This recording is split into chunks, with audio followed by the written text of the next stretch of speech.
Buenas noches.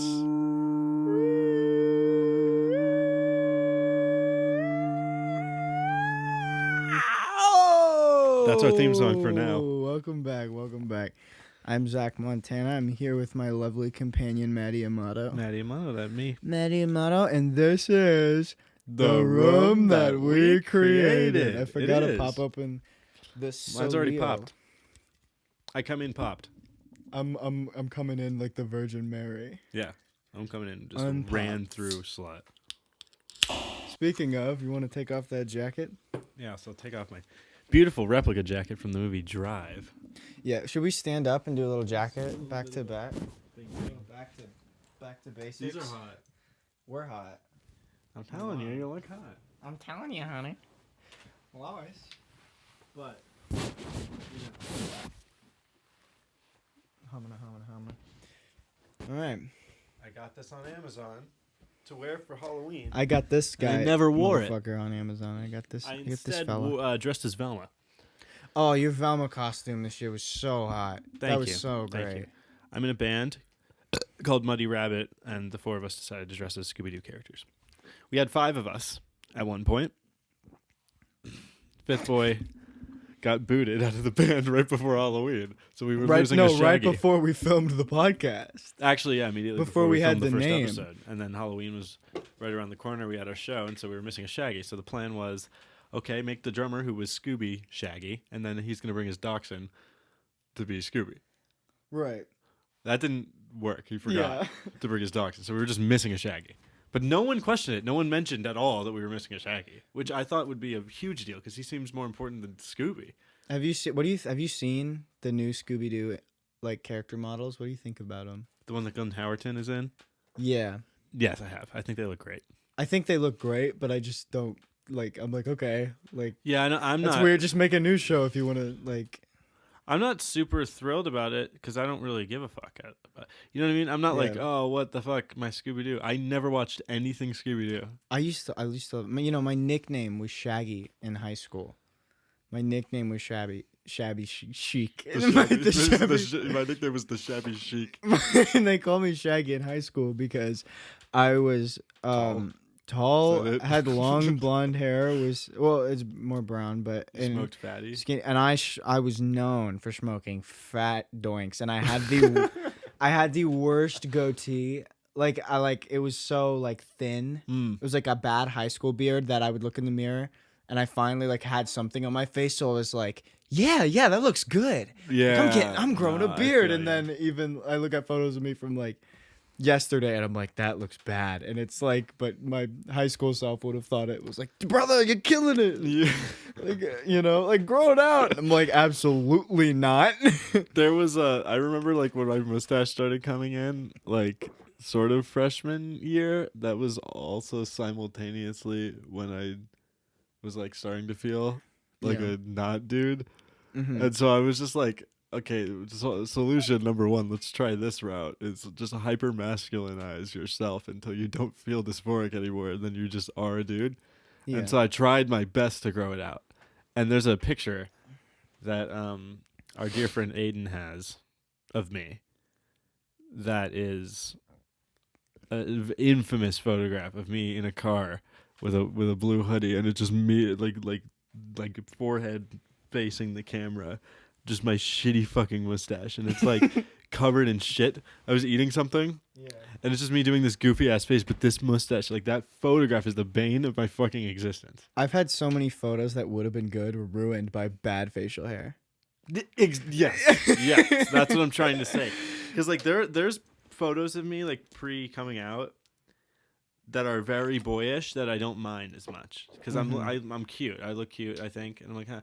But like there are some that are ruined solely by bad facial hair. I mentioned earlier, like we were talking about the band member you lost right before. Immediately before filming the first. Immediately episode. before Yeah. filming the first episode, and even before we backstory, we created the name for this podcast some 5 minutes before we started shooting because Yeah. we were sitting thinking, we don't have a name, let's come up with one. I don't know what it's gonna be, but I'll know it when I'll hear it. and the first thing that you said was the room that we created. Right. And I just thought to myself, I didn't think it'd be that quick, but that's it. No, that's it. We're done. Yeah, you immediately that And made me so happy. I'd like to talk about what it is. And Yes. So the room that we created is a reference to a song. I look up the artist for the song. It's called Wendell Walker. I forget the artist name. I'll get it in a sec. Jamie, pull that up. No, don't copyright this. Joe, please. Hey, Joe, where are you going with that gun in your hand? Sorry, what was I saying? So, Wendell Walker. it's called the room that we created because there's this song that I was turned on to by my friend Alex Oliverio. Andy Schauf is the songwriter. Thank you, Andy Schauf, Wendell Walker, and it's about a man in the summertime.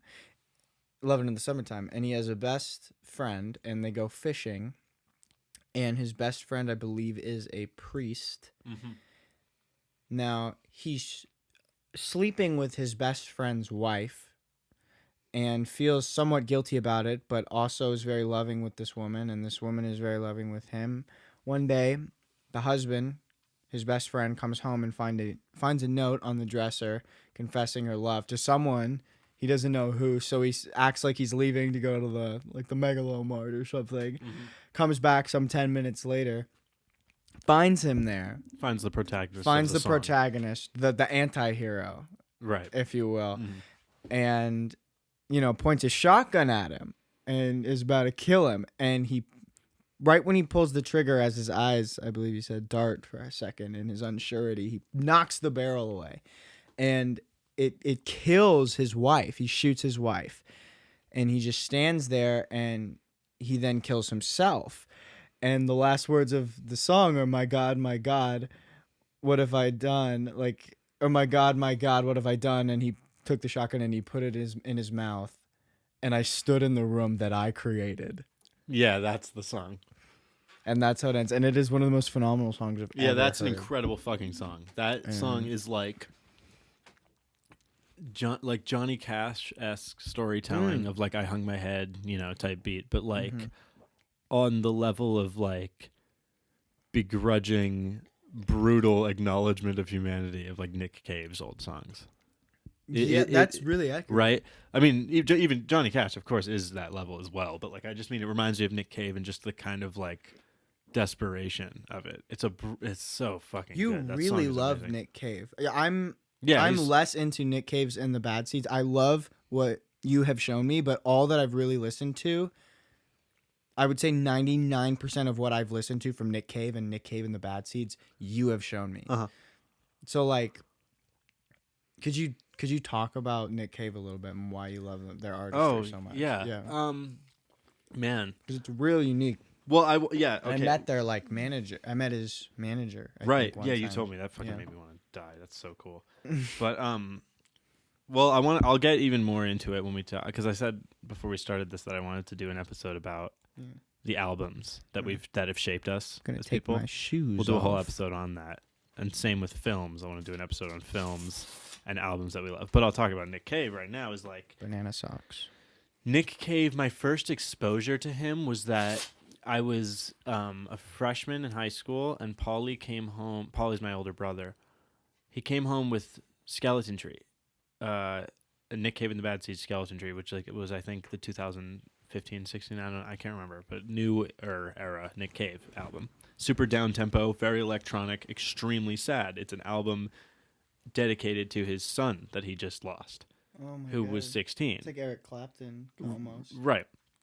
You know what he died from? Clapton's kid? No, not Clapton's kid. No, Nick Cave's son. Nick Cave's son, from what I read, is he fell off a cliff.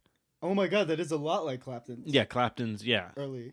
Yeah, wow. Okay. Yeah, I think he was, look it up, fact check me, because I don't want to, misinform. But from what I remember correctly, it's he was tripping. His son was tripping on acid or something, and just accidentally, he fell and died from some great height. Whatever.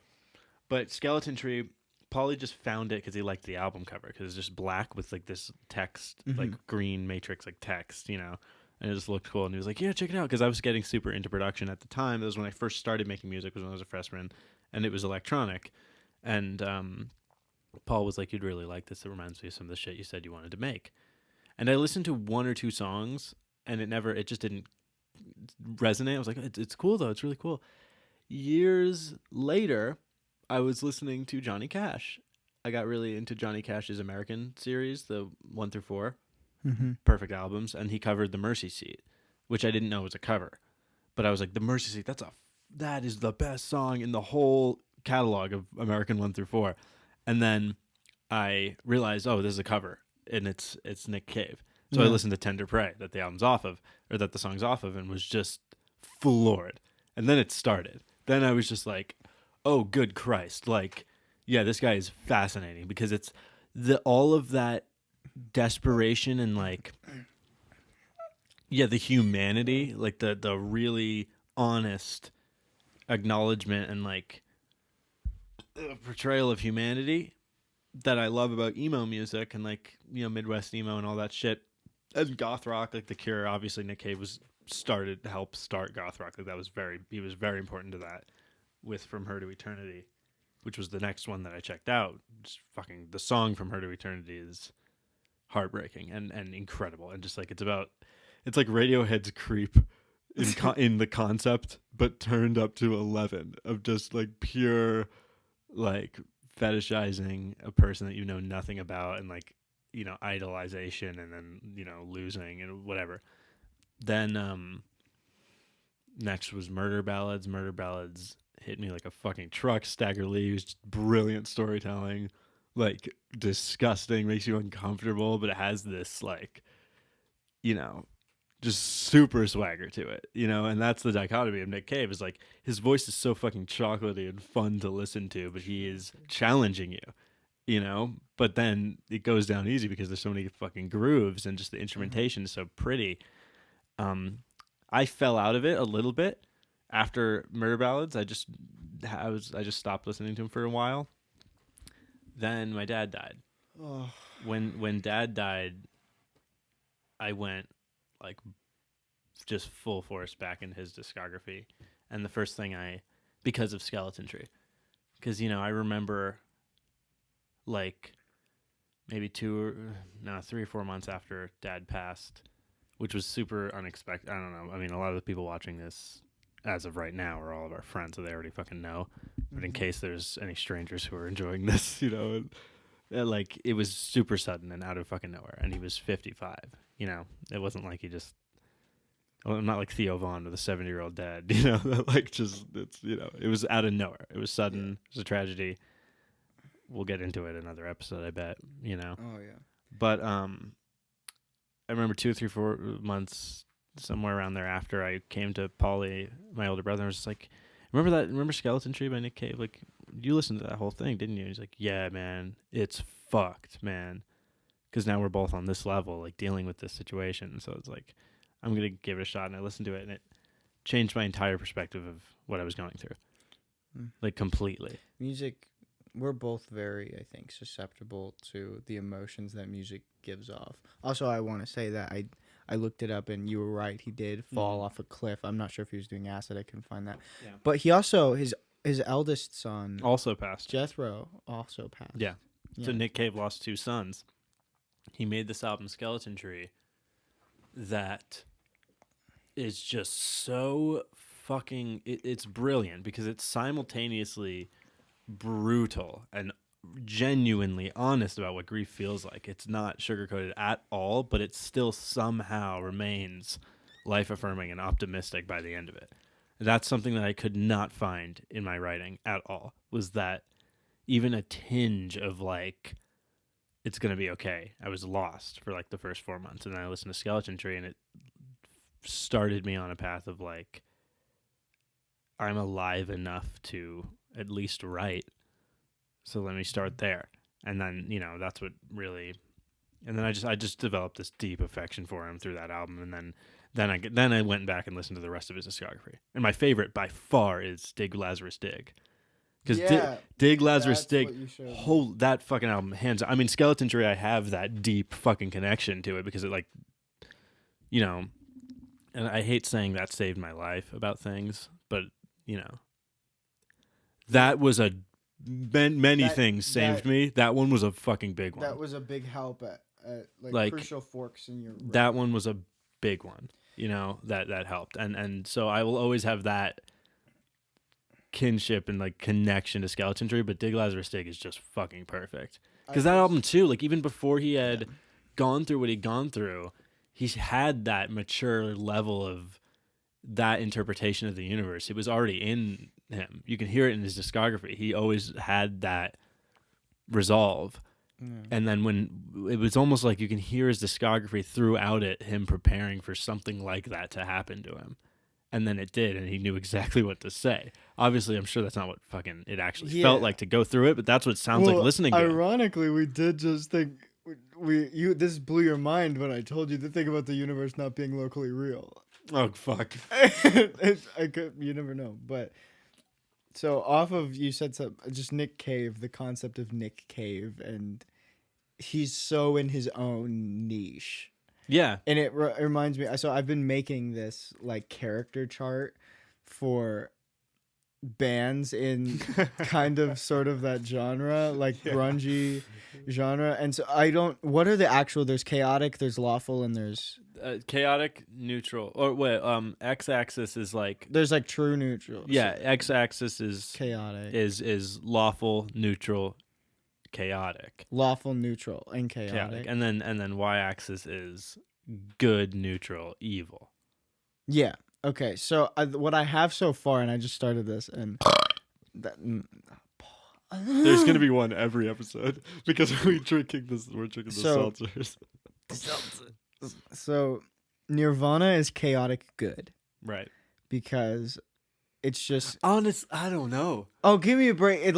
I know it's. Give me a break.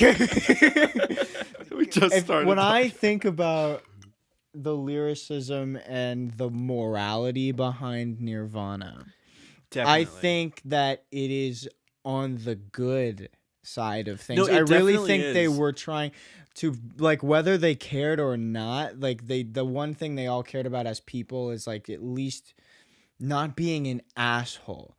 I think but that's them as people. Like definitely in Nirvana, it is a mass. Well, there's no artist I think that's bad in the something world. Something that I've been getting really into is like, but in their music, it's about being assholes to assholes, is how it feels like. Yeah, that is true. I just like their motives are obviously there is like a lot of their values in their music, of course, because there's like political. I mean, Polly, that's a fucking rough one, but that's obviously coming from a place of like concern about those issues. Yeah. And that's them. But I think the music itself put on the D&D alignment, it reads to me more like of observations of these things. So I would put it on chaotic neutral. No, okay, that's understandable. I don't know. I just have a feeling. I just put it on chaotic good. What are a couple tracks you think that put it more up to the good? Oh my god. I know nothing off Bleach. Yeah.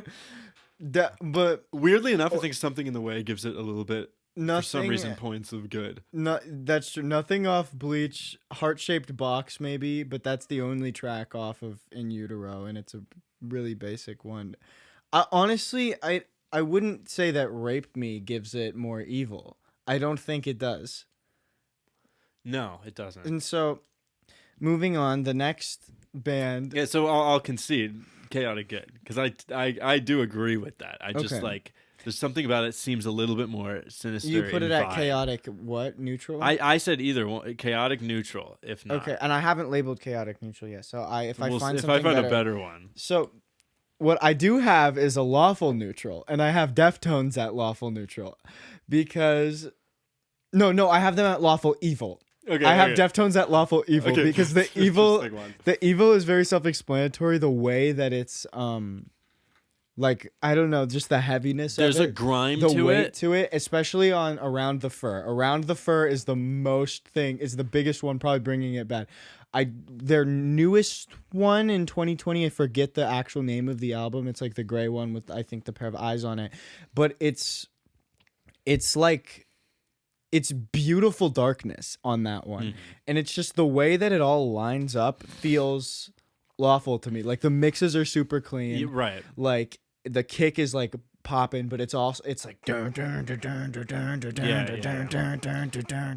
kind of Rage Against the Passenger. Machine on some of them. Yeah. And so I put that at lawful evil, and then because I also already have a chaotic evil, and that's Butthole Surfers, because Butthole Surfers at their concerts used to take shotguns and shoot them off into the fucking they used to take beer bottles and then throw them in the air and shoot them with shotguns, Right. because the Butthole Surfers, which is a band I got into when I was young because it had the word butthole in it, which actually Kurt Cobain thought I think their first album was like one a of the masterpiece. Yeah.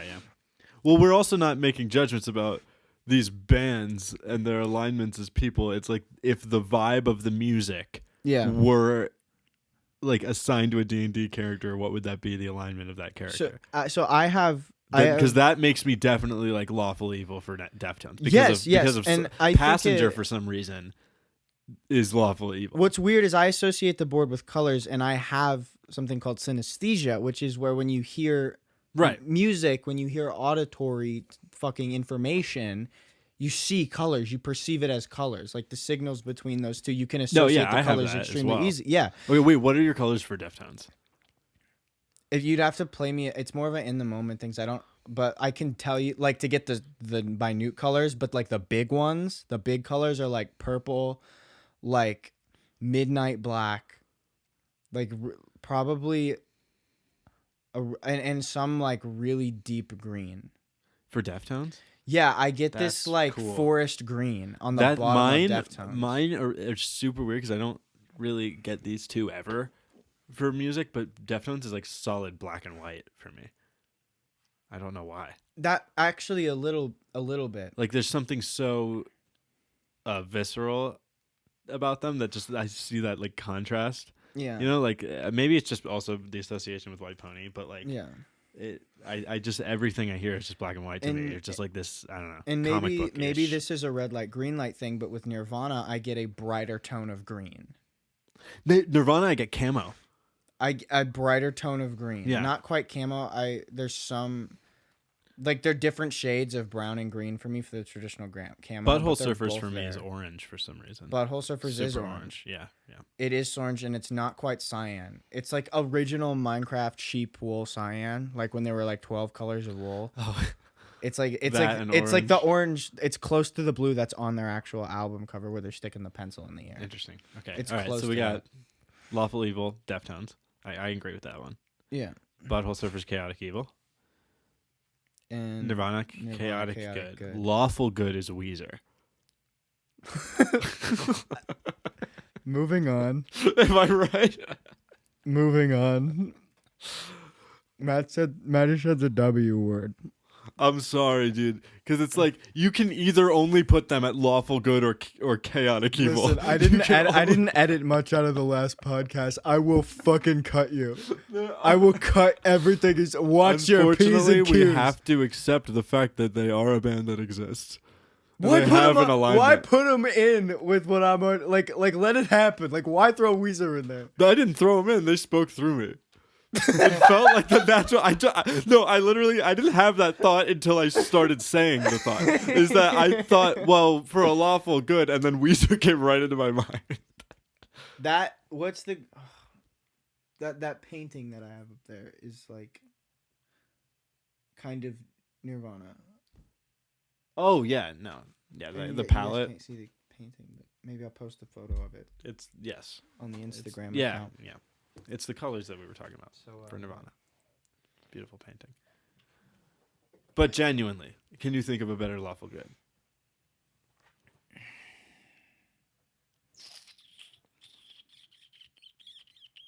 Newsy soundtrack. fucking. No, I'm just fucking around. Okay. So Neutral good's probably Ween. No, I haven't heard Ween. You haven't heard Ween? I haven't heard of Ween. You haven't heard Ocean Man, Take Me by the Hand? Oh, that was, of course, everybody's heard Ween then. Yeah, but fucking, my favorite Ween song is My Party. I feel like I'm getting set up for these nuts joke. No, you're not. Yeah, my wiener. Like some shit like that. Like there's a Ween song called My Party, and it's the most underrated Ween song ever. I haven't met a person other than if they are That's the specifically a Portuguese Ween fan that knows this song. But oh god, it bangs, dude. It's about like swinger couples, I think. I think that's what I deciphered from the lyrics. But it has the ripping sax solo. It's just singing about going to a party, and he's like, "I had the best time at your party. Oh, the meats were on golden platters. Succulent." He says succulent juices at one point, and that really hits me. He said succulent juices, and I said, oh, give me more of that shit. I'm a sucker for some syllabic. It's tantric. I love hearing people say words like succulent and juices in a song with a saxophone too. It's like that clip of that one fucker going like spagliato, prosecco in it. You know that clip? No. You haven't seen that clip? No. It's some fucking person. I think they're from Game of Thrones or something. I don't know. Darcy, yeah. Darcy what? Darcy O'Queef. I can't remember. It's the most fucking beautiful person in the goddamn world. And they're sitting on it much like this. And one of them, there's another person there who was like, "What's your drink of choice?" And the fucker goes, "A Negroni, Spagliato with Prosecco in it." I know what you're talking about. Yeah. Can you believe they put Ed Sheeran in Game of Thrones? They did not. What? Can you believe they did that? I can't believe they did that because they probably didn't. No, they did. They really did that. They really fucking put Ed Sheeran in Game of Thrones. I was watching season whatever it was when it came out, and I was sitting in the living room, and I was like, "Is that Ed Sheeran?" That's insane. And it's like it doesn't work for the reason that they didn't cast Harry Styles as Elvis. Because why would they do that at all? They auditioned him, and half the reason it didn't work is because I don't, I think obviously Austin Butler was better for the part, but the whole time no one in that theater was going to be thinking that's Elvis. Everyone in the theater is going to be thinking that's Harry Styles as Elvis. That's true. Well, honestly, that's kind of the shot in the foot of like, "Don't worry, darling." Yeah. I didn't even see it, but like that's what everyone kept talking about. Is like, it's Harry Styles. Acting. It's just distracting. Yeah. It's Emma Darcy. Okay. Emma Darcy. I don't know what they're from. And this is, I feel like a fucking asshole, but they are so fucking gorgeous. Like a crafted person. Like this makes me believe in intelligent design. Is people that look like this. English actor. Truth Seeker. The House of the Dragon. They're from House of the Dragon. The Game of Thrones thing. The spinoff. I haven't seen that's the new one, right? Yeah, I haven't even seen Game of Thrones. Oh, wow. You'd probably like it. Just watch like the first half of it. The ending wasn't the worst. Shoot me. It wasn't the worst. But it wasn't. This is so dumb. I can't believe I'm talking about this. Literally, like 30 minutes ago, I was with Muddy Rabbit, the band, and they were all telling me to fucking watch Game of Thrones. Oh, wow. And they were just like, but they all said the ending blew dog dick shit out of the balls of Christ. They said it was the worst thing ever. Hey, yo, Mr. Christ. I love when people recommend you a thing. Mr. Christ. I want to confess to my sins, yo. Jesse, we have to fast. Jesse. Hey, yo, Mr. Christ. You know what my least favorite thing is? When people recommend you a thing and then start telling you all the things that they hate about it as a fan. And I'm like they're like, "Oh, you got to check out Game of Thrones. You got to check out Game of Thrones." Like, yeah, no, the ending fucking sucks. Like, yeah, they're selling you. I hate that. You mentioned succulents. I am so into fucking plants. Oh, yes. I am so into plants, and I want to get more into it. But like I would sit and research. I know so much shit about plants. I fucking love them, and I think that plants have been so beneficial, just for my mental health. And I highly recommend anyone who has any mental health issue at all, even baseline level shit, to go and learn about plants and try and take care of them. Like every human, take care of a plant, please. It's so rewarding. I give my plants names. I give my plants pronouns. That's true. I give my plants fucking pronouns. Yeah. Ladorius, He, they? Are you kidding? Yeah, Ladorius is a beautiful little plant. Gollum jade on that one. So I That's love right. the Gollum jade on that one. You know, it's interesting because I think I'm receiving signs right now that I need to purchase some sort of plant. Like the Mel Gibson movie. What's Signs? Phoenix? Signs. Oh, yeah. I have this memory of Signs of being in like a restaurant with my parents and I was very young, and you know when you're in a restaurant with your parents when you're very young, you get maybe this is just the touch of autism that I have speaking, being on the spectrum, but I would just get incredibly anxious and disassociative and not know how to talk to people. Yeah, and you also get like there's no more. Nothing feels longer than when you're done with your meal and you're sitting in a restaurant with your parents as a little kid. Also, that's not so to goddamn be, boring. Not to be. I'm genuinely on. We are both genuinely. Oh yeah, on no, the we both autism actually spectrum. are. We have autism spectrum. Yeah. But I'm sitting there, and I disassociated so hard that I started looking around, like, into nothingness, and I caught a glance of the TV above, like right above the table that we were sitting at, and I have no idea who we were sitting with or who was there or what the fuck was going on other than my parents were there. And I looked up and it was Signs.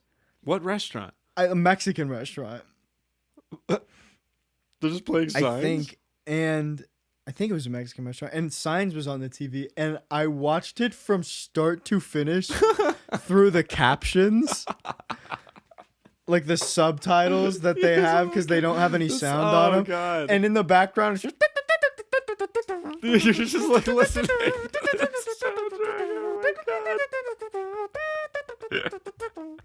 And That's so funny because I first watched The Sixth Sense I'm with just no sound in a fucking- Chinese restaurant. And my mom's like, "What are you looking at?" Alan. Braveheart. Is that the best way to watch M. Night Shyamalan movies? It's with no sound at a restaurant, like from 6 tables away. No, but that's the best way to interact with Mel Gibson. Yeah. With no sound and from 6 tables away. God, I forgot he's in that. That's one of my favorite movies. I love Signs. I think I'm too close to the mic. I think I'm peeking it a lot.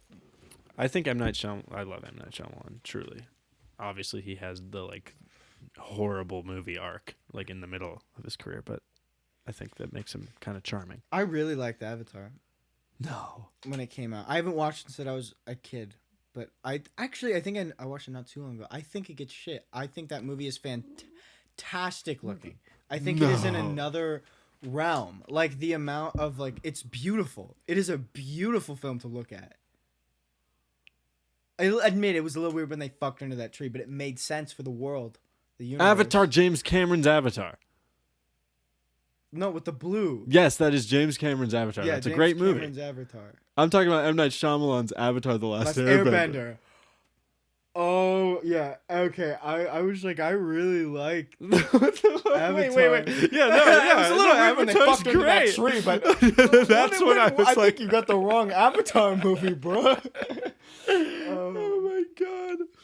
When fucking Aang and I can't even say that. They're children. Well, not in the. What's the name of the other one?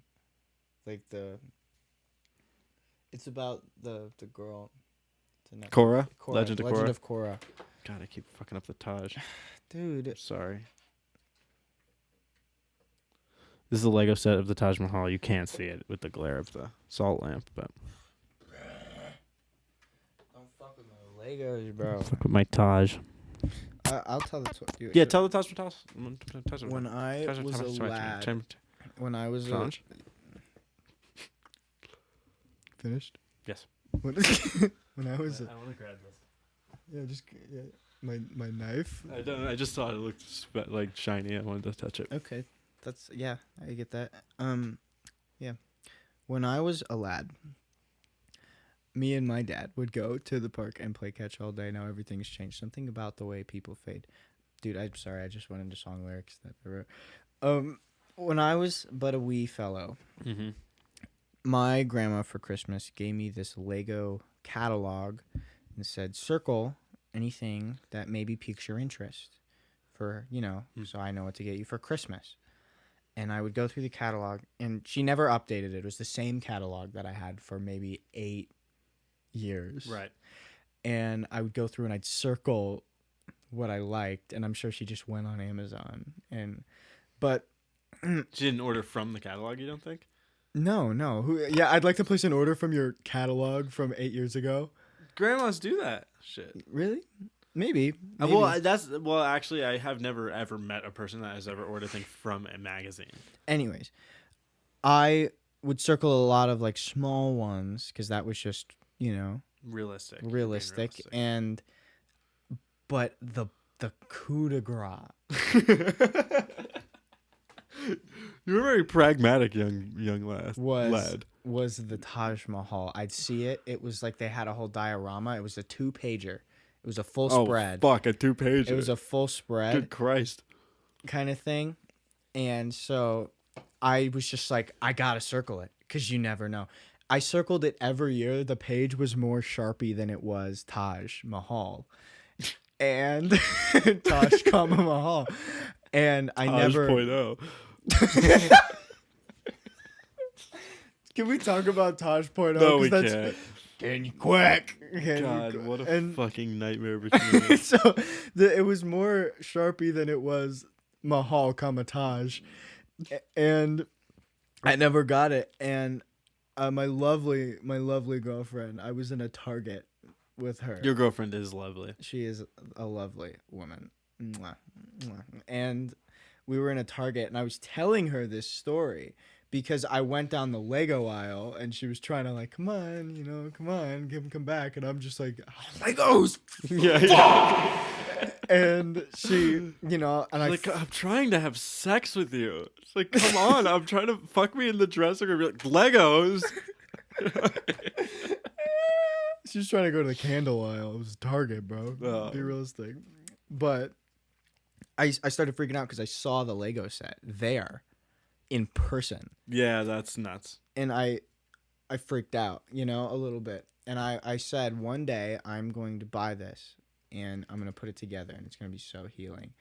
And for my birthday, she gifted it to me. That's and so fucking the baller. Fucking crazy thing is that from your childhood. It has 2,022 pieces, which is the exact year that it was given to me. Yeah. And what it a was fucking G, dude. Unbelievable experience.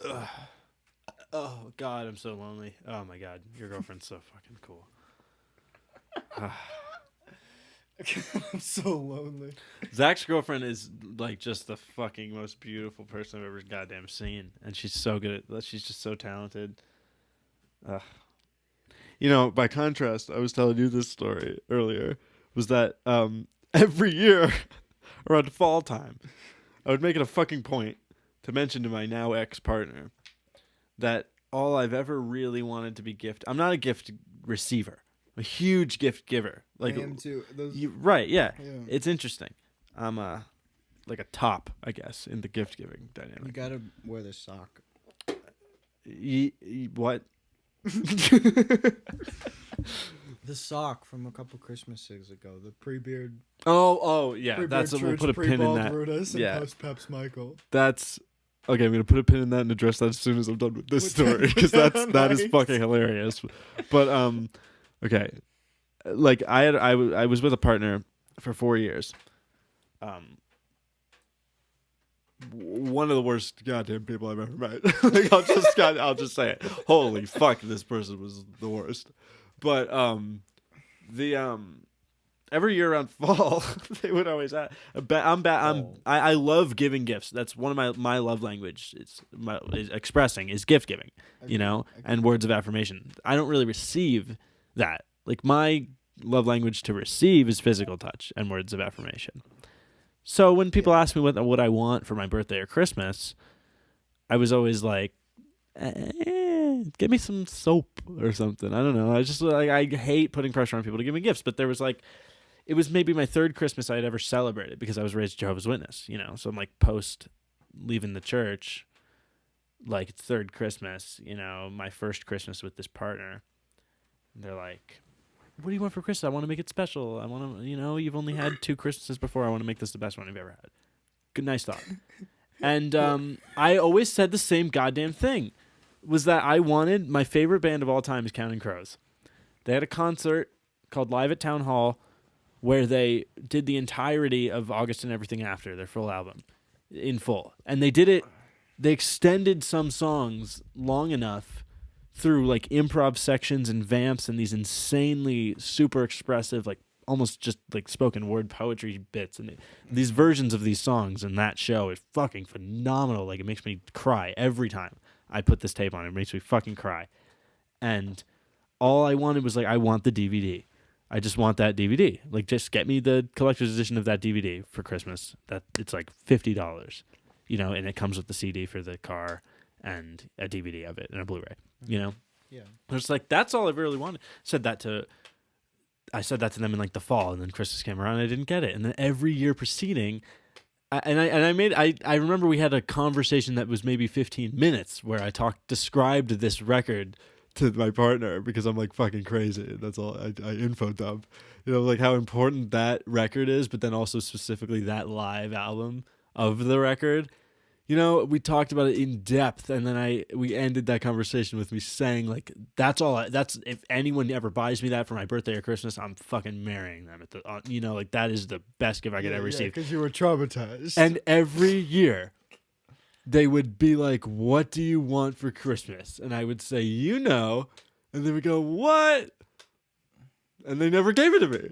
And I never brought it up again because I didn't want to just be like, hey, that's what I want. I remember them saying that. I don't know what, and you seemed like so upset about it, and I just didn't know what was going on. Because I was just like, I was sad. I was like, we got Risk to play. I was like, listen, we got Risk to play. Yeah, we were playing Risk. Bless their heart. What was the thing we put a pin in? The sock. And then I gotta truly the best Christmas gift I've ever received. That's cap. I did not. Sorry, I didn't say that.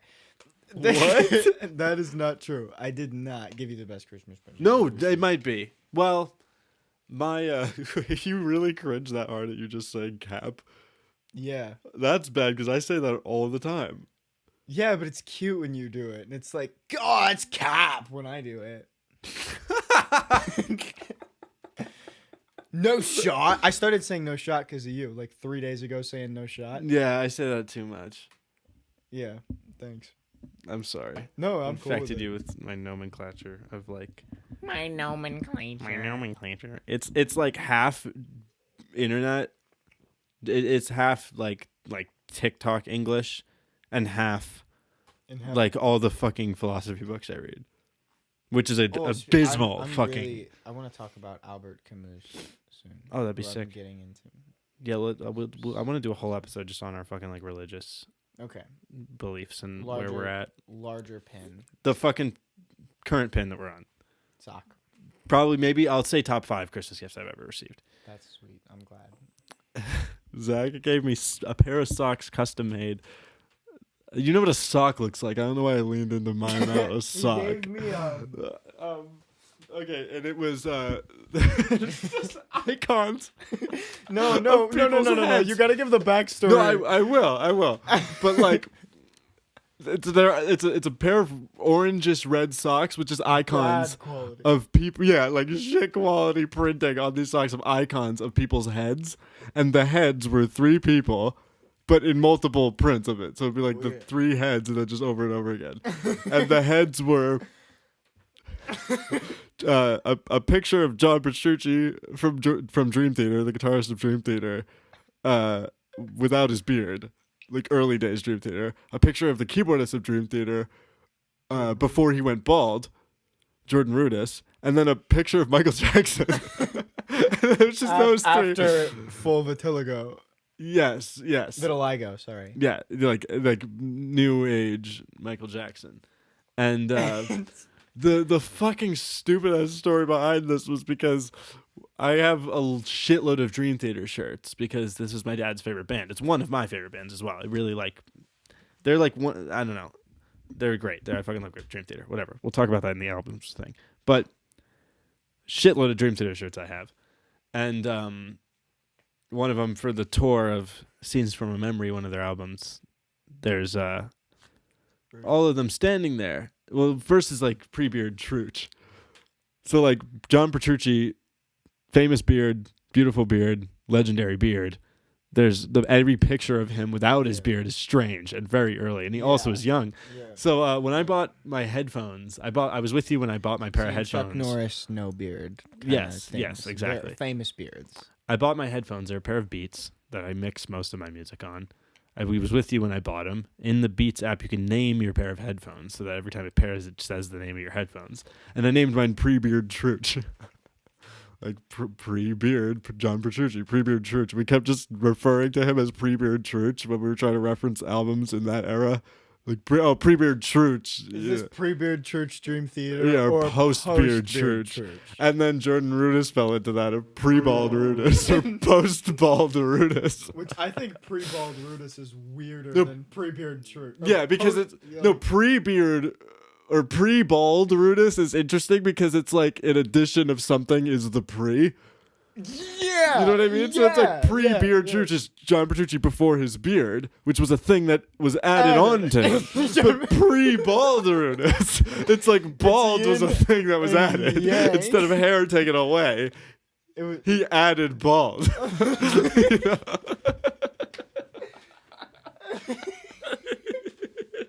But then, of course, the Pepsi incident with Michael Jackson when he got his hair lit on fire.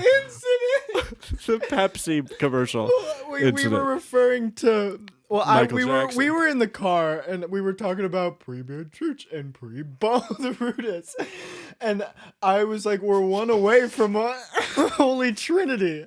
I said, "We're one away from a Holy Trinity," and I started referencing some song from Michael Jackson, and I said, "This was like I was talking about Michael Jackson because this is around the time that documentary came out, and." I was talking about something. I was like, yes, there was this thing he did actually, and it was in the Pepsi era when he was with Pepsi. And I said, post Peps Michael. I said, post Peps Michael. And then I immediately, my brain with the train of post blank celebrity, like pre-blank celebrity. like post blank noun celebrity, like in the. It's that's the most obscure template of an inside joke we have. So it's the Holy Trinity is pre-beard Truth, pre-bald Rudess, and post Peps Michael. And so he put the three of their faces on a sock for me in socks, and I have this pair of socks in my house. And then, like, when I first opened it, was the funniest thing because I was like, that's Jordan Rudess from Dream Theater, John Petrucci from Dream Theater, and Michael Jackson. And so I'm like, oh, that's the weirdest shit ever. That's hilarious. And it took me a second before I realized, like, oh my God, yeah, it's the post-pre stupid shit. Like, that's the three of them. It's Peps, Mike, pre-bald Rudess, and pre-beard church. It's a mouthful. God, that was such a stupid story. So dumb. And you gotta wear the sock next time. Well, it's down to one sock. No, it's down to I lost. You lost one in the move. I moved. Yeah, I moved this year, and I couldn't find this fuck. And that's genuinely like the only thing I lost in the move. Who do you think? This one sock. Who do you think has the sock? Like Maynard? No, it's so I don't fucking know where the goddamn it went. Like, cause it's not like I didn't lose a single thing in this move. I was so proud of myself, but I lost one sock, not a pair of socks. I lost a sock. And so now, instead of, I can't wear them, obviously, I guess I could wear one sock and then just like another goofy one.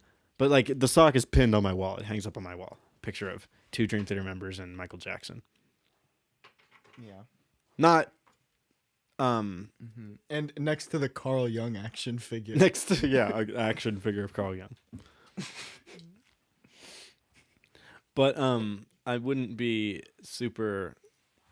really want to wear a pair of socks with Michael Jackson's face on it, regardless. Post Leaving Neverland. Post Leaving Neverland, Michael. Just ignorant. I think Michael Jackson's one of the greatest creative minds of our generation. One of the is maybe the most talented person ever. Well, that's gnarly. I don't know about that. I do. I genuinely like one of the best singers of all time, and in the field of pop music, and not like, like theatrical dance styles, jazz, ballet, all that's one of the best dancers of all time, if not the best. In as an artist who gets That's up on a true. stage and sings and plays for concerts and does venues and sells records. Yeah, also just The his best stamina dancer. as a performer is The best unbelievable. show. I would ever. I would like put Prince on the level of Michael Jackson. Prince though. was more of a musical genius. He did every instrument and he just did it all. Michael Jackson was just kind of this other specialty of it. But he you're right. definitely did it though. You're right. Michael Jackson's guilty in my opinion. 1,000%. No shot. You're just ignorant. No, they don't know. It's ignorant. It's South. I don't know. Watch the damn documentary and make up your own mind. But goddamn, there's no fucking way in hell he didn't do that. Watch the South Come Park on. episode first. Well, that's the problem. He did probably. Yeah. He did come on. I think the probably most genuine heartbreaking moment of separate the artist from the art type cancel situation. Let's not go there. That ever. Well, no, I'm talking about artists that I loved that got canceled. Okay, we're going there. Yeah, it's not what I'm not saying they didn't deserve it. Like Kanye Asada. oh my god, yeah, fuck, don't even. I thought that's where we were going. No, I wasn't talking about Kanye. What were you talking about? Michael Jackson? No, I was talking about Jesse Lacey from Brand New.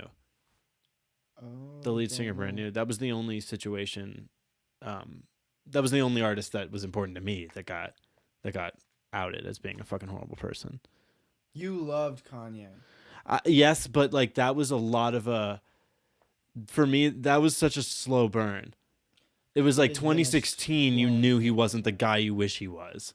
You knew that at least, and then out of nowhere, it's oh yeah, he's extreme. Like this is a real fucking thing. He is actually insane and kind of evil, and a Nazi. That the Kanye thing absolutely hurt. That sucks ass. But I'm talking about any artists. I have happened to been fortunate enough to.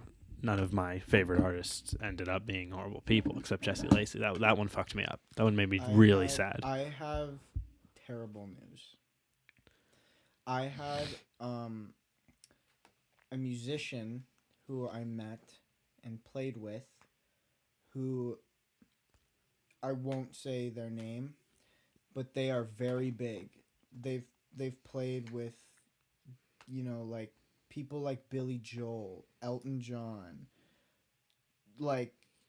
those level of people, toured with them and been their guys, been around the block. No, this person knows everybody, and the sad reality of it is that they all are somewhat in that realm difficult from what I've heard. Yeah. To that person's personal experience, I'm also not naming any artists. I'm also not naming any specific artists. But it is more of a thing of large, hey, popular artists are all. Oh to some yeah, extent, no, yeah. I not mean, there's an kind. awareness of that. Yeah, Not kind. yeah. Well, it's more of a thing of. It's news when a person ends up being a good person in Hollywood. Yeah. That's new. I'm It's not, hey, the names- so and so is actually The names really I'm using cool. are just a means to an end. I don't. Yeah. The specifics I don't. The obviously it's not en masse. All celebrities are as bad as the people who deserved Me Too. But en masse they all are pretty fucking shitty. Well, and it's a story when one of them is good. Dave Grohl is amazing. Yeah, I've heard fantastic things about Dave Grohl. Yeah. Also, his Hot Ones interview. I mean, I know it's all superficial, but that seemed like a peek into someone's soul, and it's a good one. Hot Ones is weird that way. Right? Doesn't it seem The intimate? spice. Is there really a secret and a spice with that? You think the spice? Dude, I make unlocks hot it? sauces, and I can tell you.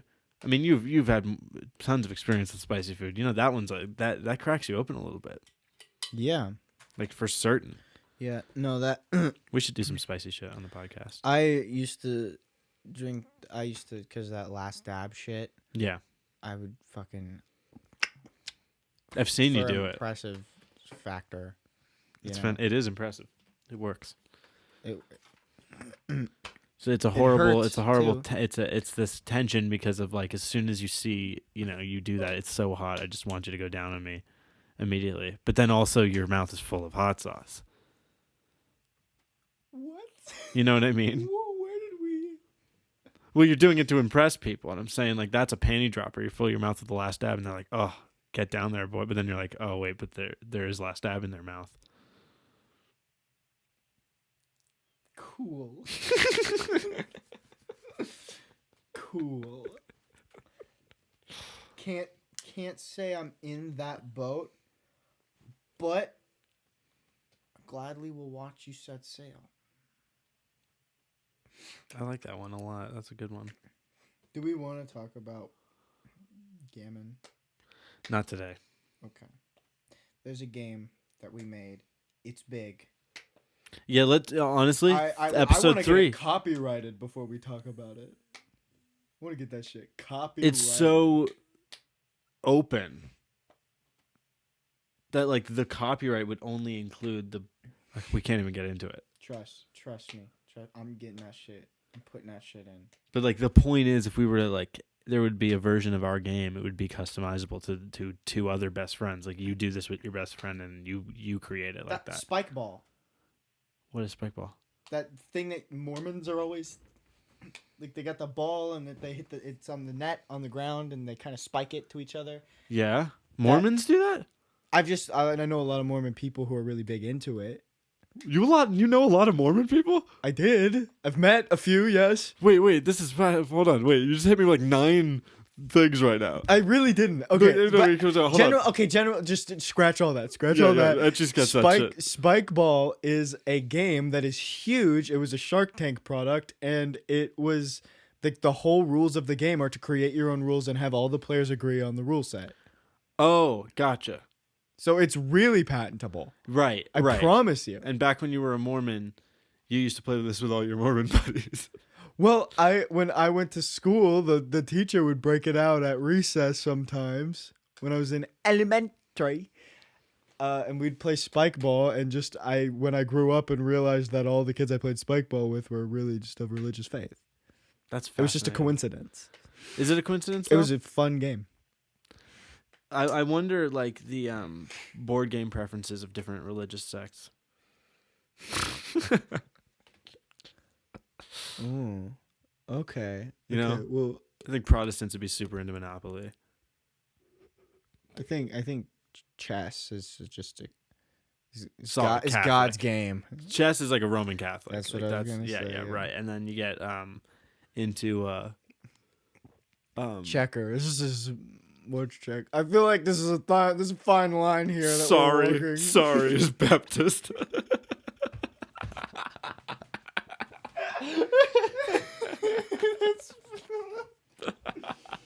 No, sorry's Catholic. Sorry's Catholic. That's more accurate. Yeah, the guilt. Life is like Buddhist. The game of life. You're so good at this. I'm sorry. Wait, I know a lot of board games. I know a lot of religions. I'm just trying to think of my brain gets fixated on one. I think Risk, and then I like cycle, and I can't decide. Oh, Risk is like white Anglo-Saxon Protestant.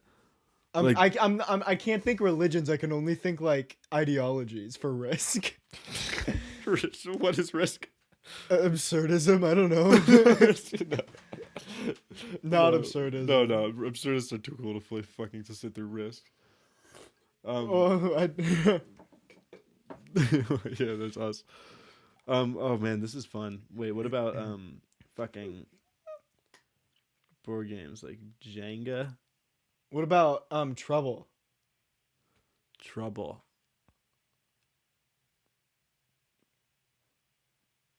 Lutheran. Define Lutheran. Lutheran, the faith Lutherans, like a lot of them, they're party Christians. They're really sick. Most of them, really good people. Okay. A lot of them believe in like salvation by faith, not works, and then some of them take it to such an extreme degree that they believe in like universal salvation, to where like eventually everyone's going to heaven, you know, and like your entire life on this plane is just to kind of you own this. Like I talked to a faith Lutheran who went to the Unitarian church I was attending, and he was explaining to me that like he believes that his purpose in this world is to spite the devil. You know, he's like, my belonging in this, you know, in existence is in heaven. I'm going there, and everyone is. So it's like, why not just give up now in this, you know, life, if you know you're going to heaven? And his answer to that is like, this life is like sandbox mode, like the way he was viewing it.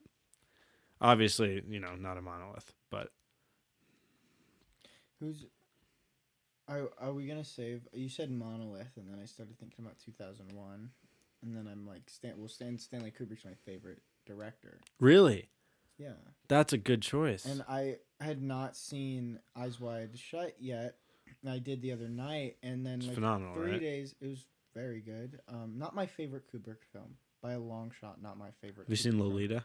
but it is a masterpiece, and no, I have not. So That's a on my list rough watch, but it is extremely good. I've watched Clockwork Orange like 7 times. Yeah, that's and I've perfect movie. figured like it took me so long to like get all like the whatever meaning I could put to mine. Yeah, it's a perfect goddamn movie. But dude. yeah, I really think the last watch I really understood it. But I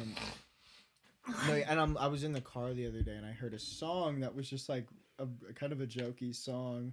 Like, let me in, and the intro's just like, let me in. It's like, no, this is a girls' party. What's the password? And they were like, Fidelio. And I was like, that's the thing. I was like, I just watched that. That's funny. And I'm freaking out in the car, and the people driving me are like, okay. Oh man, I can't wait to do the fucking film episode now. I had no idea your favorite director was Kubrick. That's so cool. Yeah. Kubrick Chad. Yeah, you would enjoy Lolita. It's a very disgusting film. It's uncomfortable, but it's beautiful. Well done. Oh my God, talk about Cat Sick Blues. In the film one or right now? Right now. That's fine. We'll bring it up again later. But... Okay, Cat Sick Blues is a fucking film I found. I was subscribed to a magazine called Cinema Sewer, and they would send you obscure horror films or they wouldn't just send you the film. They would send you recommendations of the whatever. And one came across my inbox called Cat Sick Blues.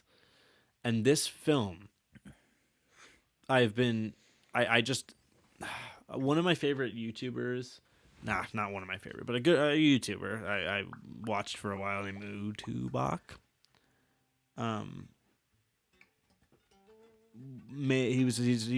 He reviews primarily like grindhouse and like dirty fucking rough films, you know, whatever. That's what he does.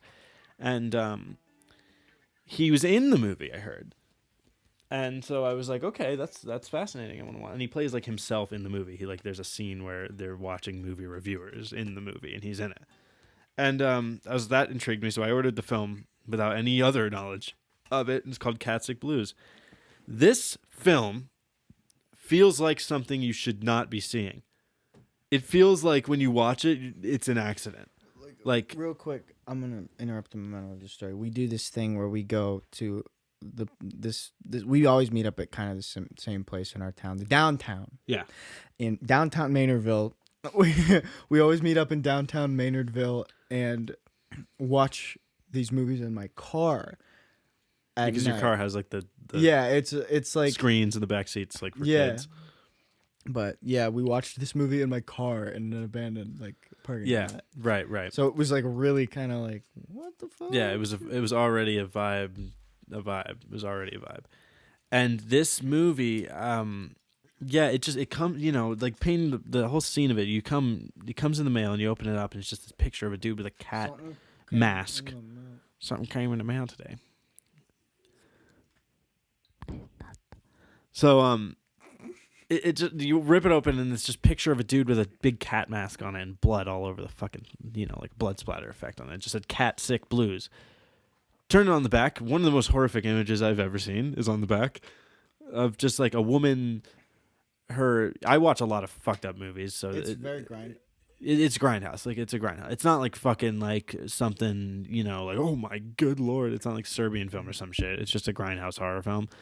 But like, you know, just the way it just comes in the mail, and I'm like, I had no knowledge of it, and I just turn on the back, and it's just a picture of a woman, like with her mouth slit this way and upward as well, like she had been like drilled in the face, and then just all the credits, all the reviews, you know, more pictures of this dude in a cat mask. It's like kind of cute and like funny. I'm like, what the fuck? It looks so fascinating. Put it in. The movie is First of all, the movie is extremely triggering. Don't watch it. No, don't watch it if you have ever had anything bad happen to you ever. It's triggering. It's also like a little bit distasteful, like to a degree. You know, it's not. It's brutal. It's brutal, and it's not delicate at all with some of the more sensitive, triggering aspects of it. Obviously not talking about the violence, but just some of it. It is extremely sexually violent. Yes, to be blunt. Yeah, there's a scene in particular. It's not like the movie's about this. You know, it's just like. Yeah, I guess you're right. Goddamn. Yeah, it is. Come on. Well, it's about it thematically. It's not like this is a thing that the movie is. It's not like, you know what I mean? Like Serbian film is like, that's the film. Okay. Yeah. You know what I mean? There's a scene in this that is referenced in the emotional arc of a character, you know, that is an important element to the story. And it's not done great. You know, it's not done super delicately, but you can tell their point is genuine, you know, with it. So, you know, a benefit of the doubt, I think it's not a problematic film at all. It's just like it could have been handled better. That aside, the movie is just this balls to the wall. Like, you can tell there's so much love and passion and joy in the project, like from the people making it.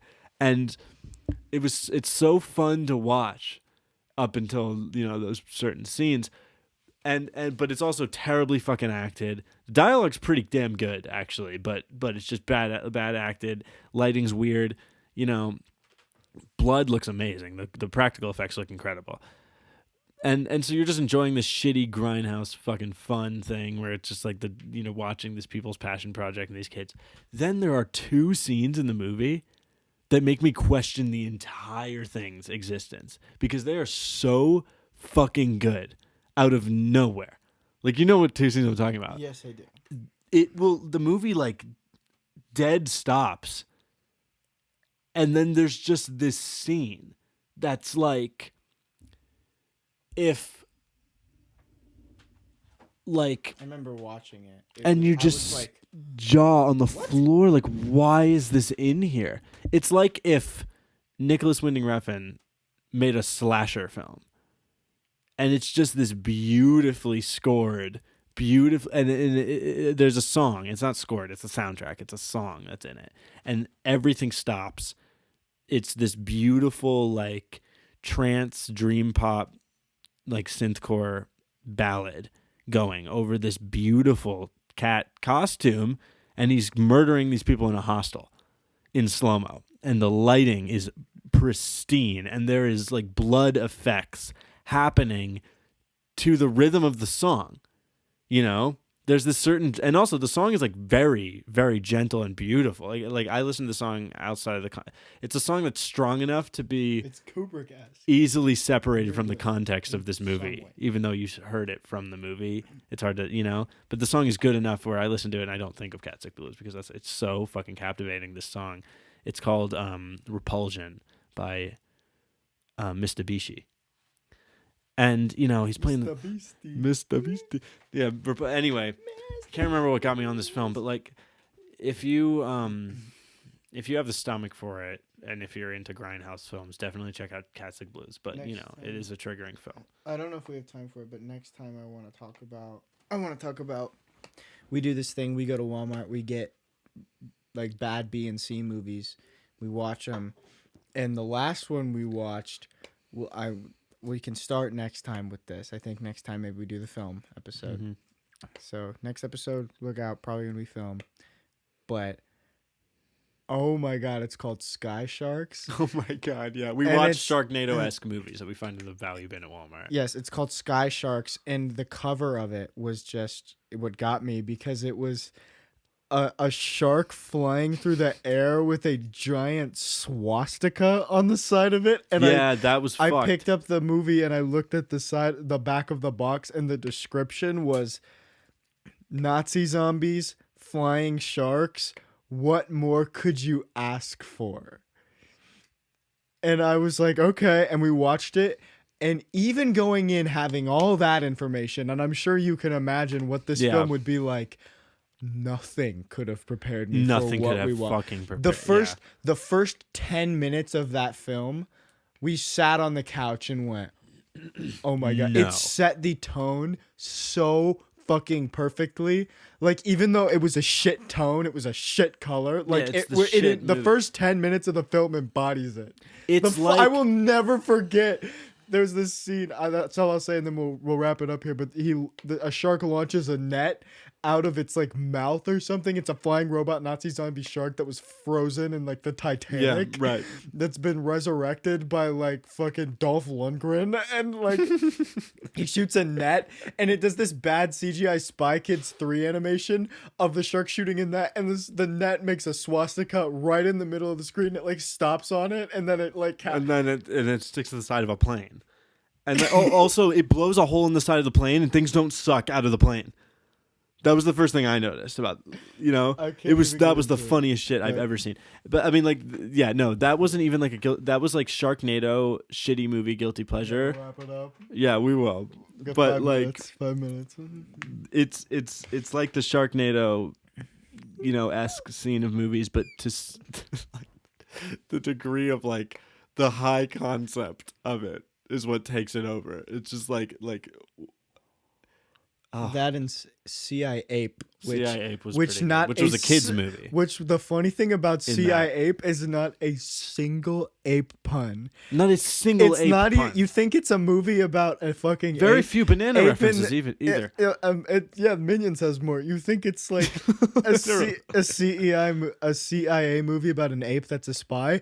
Nope. Really, it's a movie about divorce that happens to have an ape in it. It's just, dude, oh my god. Okay. The B movies that we go into, the horror movies are always the same. They're always like the Sky Sharks. Yeah, they're all like this. What the fuck am I watching? Ha. The kids movies are the ones that really make your head. Like the off-brand kids movies, like the fucking fake Shrek and C.I. Ape. Those ones those ones freak me out. Well, they're like, what? I think that's a good place to start for next time. The B movies. Absolutely. The B movie script. Brent Daniel.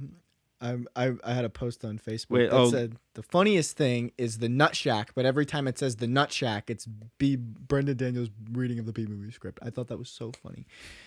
I want to end with one more thing since we're on the topic. Yeah, actually. Gross films. I watched Terrifier 2 today. Yeah. The one that's in theaters. Elliot Fullman. Great artist. Elliot, Great new artist. Elliot Fullman? Yeah. Oh. What did he do in it? He was an actor. Oh. This movie's the most violent film I've ever seen in my life. Like, far and away. And you know the kind of shit I watch. I had to stop it. I just stopped. I showed you some of Elliot Fullman's music. They're kind of like Elliot Smith. I cannot believe he's in that. Yep. And he's a kid with glasses. Black hair. Oh, that fucking kid. He was great in it. Anyways. Yeah, any last closing thoughts? Besides that? Nah, we'll get into Bob Barker, next episode. Get your pets spayed and neutered. Right. What do we call this episode? There was like no theme. We were just going. I'll find a title. Beautiful. Well, thank you so much for watching. We love you. And listening. We love you. We love you dearly. And we will see you next time. Sayonara.